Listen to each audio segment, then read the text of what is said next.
Cordial saludo, compañeros. Mi nombre es Dafne Molina Mendoza y a continuación les voy a explicar la glándula suprarrenal y todo lo que habló en el video.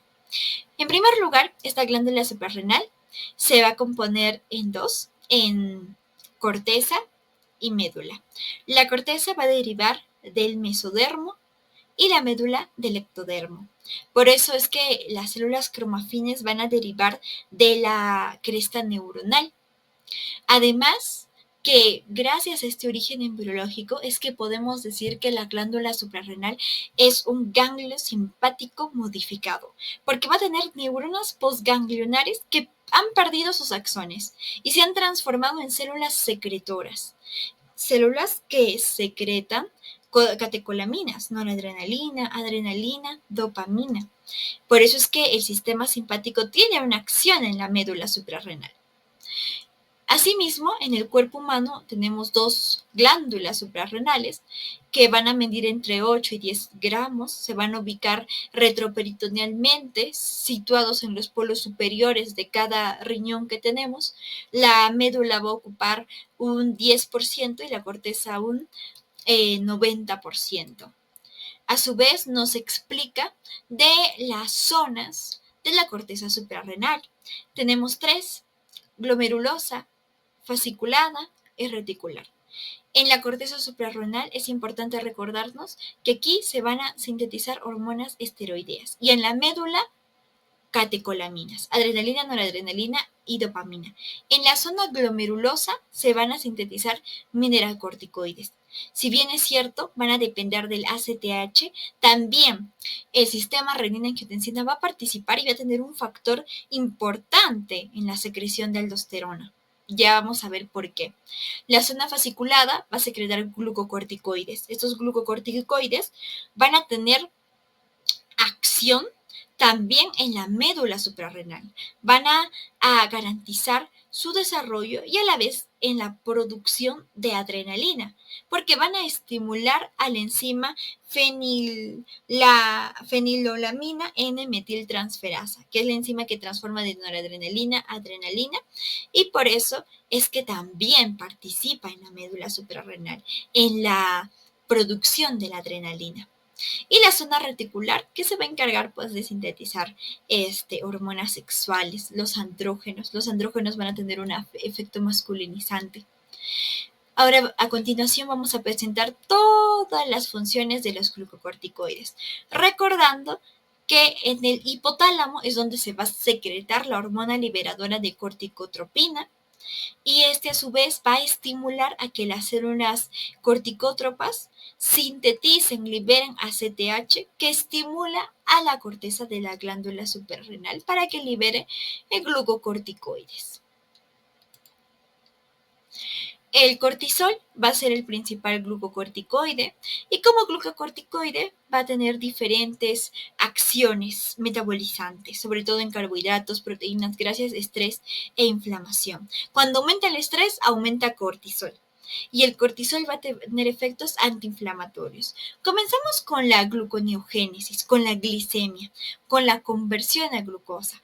En el hígado, el ácido láctico se va a transformar en aminoácidos. Estos aminoácidos a su vez van a ser utilizados para que se produzca glucosa, haciendo que el cortisol tenga un efecto hiperglucemiante. También va a degradar proteínas del músculo liso, cumpliendo con su acción de proteólisis, haciendo que aumente los niveles de aminoácidos en la sangre, lo que produce nuevas proteínas y lo que también hace que aumente la glucosa, ¿no? Por la transformación que se da mediante la gluconeogénesis.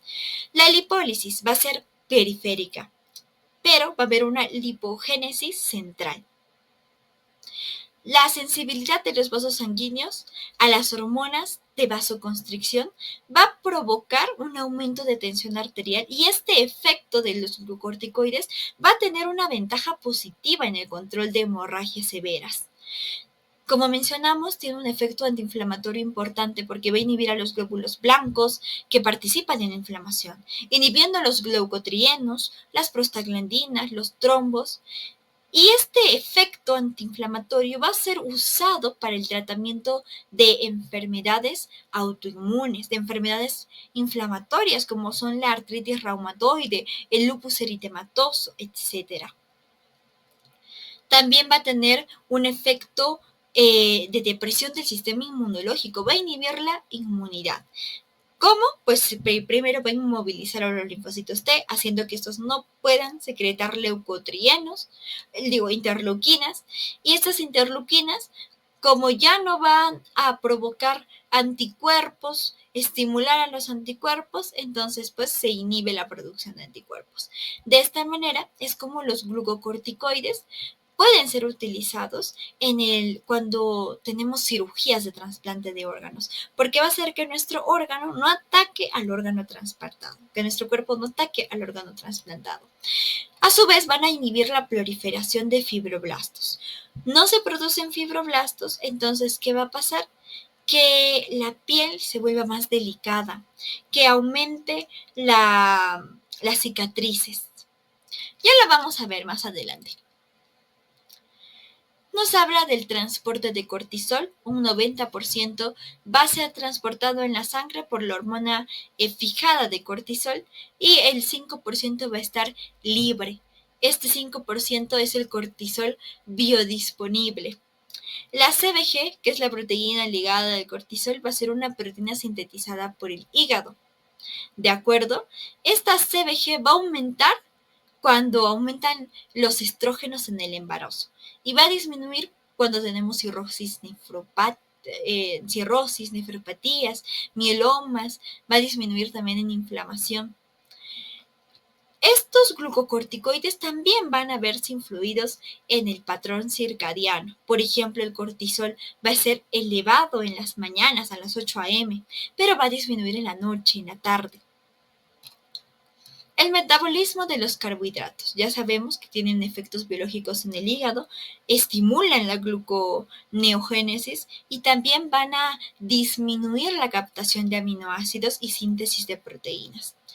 Sus efectos, como hablamos del metabolismo de carbohidratos, van a ser hiperglucemiantes, diabetogénicos. ¿Por qué hablamos de diabetogénicos? Porque los glucocorticoides van a tener efectos en la glucosa plasmática. Va a inhibir la captación de la glucosa en los tejidos periféricos. Es cierto, tenemos demasiada glucosa en la sangre, pero las células no hay forma de que obtengan esta glucosa y la utilicen. Por eso es que van a provocar secreción de insulina de manera crónica, provocando diabetes. El metabolismo de las proteínas, más que nada, se va a dar por la activación de la vía ubiquitina. Esta ubiquitina va a degradar las proteínas musculares fibrilares y va a causar una liberación de lactato por el músculo. Ya sabemos que este lactato, este ácido láctico, se va a transformar en el hígado a aminoácidos. Y esos aminoácidos pues van a ser utilizados con fines de producción de ATP, de energía, con formación de glucosa, etc. Y el metabolismo de grasas. El cortisol va a aumentar la concentración de ácidos grasos libres en el plasma y va a aumentar la utilización de estos ácidos grasos con fines energéticos. La lipólisis se va a dar de manera periférica, pero la lipogénesis de manera central. Además, la lipólisis a su vez va a causar que aumente el glicerol y los ácidos grasos, porque como se va a degradar, estos van a aumentar. Siguiente, este de acá. Los efectos biológicos de los glucocorticoides, en resumido, sería: inhiben fibroblastos. Si inhiben fibroblastos y esos fibroblastos participan en el tejido conjuntivo de la piel, entonces va a provocar adelgazamiento de la piel, hematomas, cicatrizaciones inadecuadas. Y en la función renal, los glucocorticoides también van a participar en los receptores de mineralocorticoides, porque van a afectar el equilibrio de agua y electrolitos. ¿Cómo así? Porque los glucocorticoides van a aumentar la retención de sodio, van a disminuir la hipopotasemia, van a aumentar la hipertensión. De esta manera, los glucocorticoides hacen que aumente el gasto cardíaco y que aumente la filtración glomerular. van a tener efectos importantes en la homeostasis del calcio porque los glucocorticoides estimulan a los osteoclastos. Además, inhiben la reabsorción de calcio. Es decir, vamos a tener poco calcio, no va a quedar calcio para los huesos, provocando que disminuya la formación del hueso, que el hueso se debilite, que se disminuya el colágeno, el hialurato, y de esta manera, y más también porque va a estimular que no se reabsorbe el calcio, ni el magnesio, ni el fosfato, va a ser un antagonista del calcitriol. ¿Qué va a hacer entonces? Que se debilite el hueso. Por eso es que cuando tenemos demasiado cortisol, tenemos el riesgo de osteoporosis, ¿no? En el sistema endocrino, en el hipotálamo hipófisis, va a disminuir la secreción de la hormona del crecimiento. En el páncreas va a inhibir la secreción de insulina, lo que causa la diabetes suprarrenal, y en la médula suprarrenal va a aumentar la expresión de la fenilalanina N-metiltransferasa, lo que les decía. Adrenalina va a estimular que la noradrenalina se convierta en adrenalina. Por eso es que aumenta la síntesis de adrenalina. En otros órganos también la lactación, estimulación de surfactante, aumenta la concentración, aumenta la actividad de la vasoconstricción, por eso se utiliza pues en casos de hemorragia, y aumento de la presión ocular. Cuando hablamos del feto, el cortisol va a estimular la maduración del feto. ¿Por qué? Pues porque va a aumentar la síntesis del surfactante pulmonar, lo que va a hacer que el feto desarrolle sus alvéolos, y de esta manera también se dé la maduración de las enzimas de la mucosa intestinal. Ahora hablemos de los mineralocorticoides, de la aldosterona. Estos van a ser secretados o van a ser controlados por el sistema de renina-angiotensina-aldosterona. Los mineralocorticoides, por su nombre, tienen una acción en regular los minerales, ¿no? Como lo son el hidrógeno, sodio, potasio, bicarbonato también. Primero, va a promover la excreción de hidrógeno. ¿Por qué? Porque va a prevenir la acidosis. A su vez, va a aumentar la absorción de bicarbonato, haciendo que la aldosterona, los mineralocorticoides tengan un efecto de alcalosis. Ahora, vamos a presentar a las células yuxtaglomerulares y a las células de la mácula densa, porque en ciertas condiciones se va a producir la aldosterona en gran medida. Por ejemplo, cuando estamos deshidratados, cuando tenemos un déficit de sodio, cuando tenemos hemorragias, ¿qué va a pasar con nuestro cuerpo? Va a disminuir la presión arterial, va a disminuir el volumen sanguíneo, y esto va a ser detectado por las células yuxtaglomerulares, haciendo que se estimule la renina en las células yuxtaglomerulares. ¿Y qué va a hacer la renina? Pues va a convertir el angiotensinógeno producido por el hígado en angiotensina 1.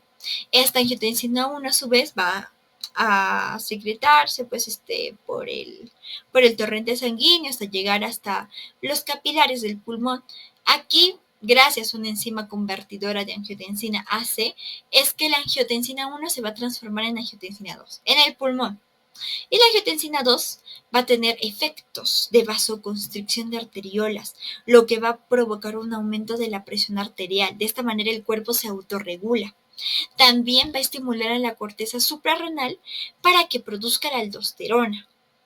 Es así como esta aldosterona se va a dirigir a las células diana que está en el riñón, en donde va a producir reabsorción de sodio, de agua.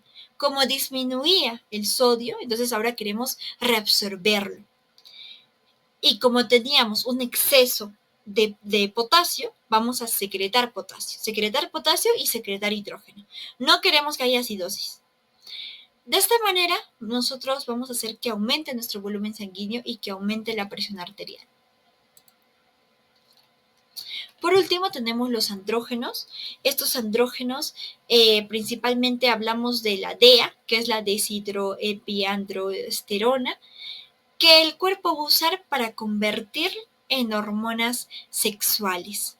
Estas hormonas sexuales van a ejercer funciones importantes en la libido. En caso de la menopausia, la mayor parte de estrógenos van a provenir de los andrógenos de la glándula suprarrenal. También va a estimular el crecimiento de vello púbico, vello axilar y la eclosión del crecimiento prepubertal, es decir, del desarrollo de los órganos sexuales. Primero, tenemos que el sueño y la vigilia, el ciclo de sueño y vigilia, la ansiedad, el estrés, van a estimular que aumente el estrés, que aumente el cortisol. Entonces van a decirle al hipotálamo que aumente la secreción de CRH, que a su vez va a aumentar la secreción de ACTH en la glándula pituitaria, y este efecto a su vez va a ejercer que se estimule la secreción de andrógenos en la glándula suprarrenal. En los varones, un aumento de secreción de andrógenos excesiva. En el adulto no va a provocar efecto, pero en los niños sí, porque va a causar que se desarrollen las características sexuales prematuramente, que salgan del pene, etc. En las mujeres, un aumento de andrógenos va a causar ciertos efectos colaterales, como por ejemplo acné, hipersutismo, es decir, que crezca cabello en zonas que no debería crecer, como por ejemplo en la cara, en el pecho, en cosas que son muy raras. Y la virilización. A su vez, las acciones de esos andrógenos suprarrenales van a ser masculinizantes. Por ello, la masculinización. Van a estimular la analogía proteínica y crecimiento. ¿Ok? Además, se tiene que en los hombres van a tener una pequeña función en los órganos adultos porque la testosterona producida por el testículo, no, si bien es cierto, participa como hormona sexual, pero no tanto como la que proviene de la glándula suprarrenal. Y en las mujeres, pues responsable del vello púbico y vello axilar. Y de esta manera es como se resume cada una de las acciones de las hormonas producidas por la corteza suprarrenal. Muchas gracias.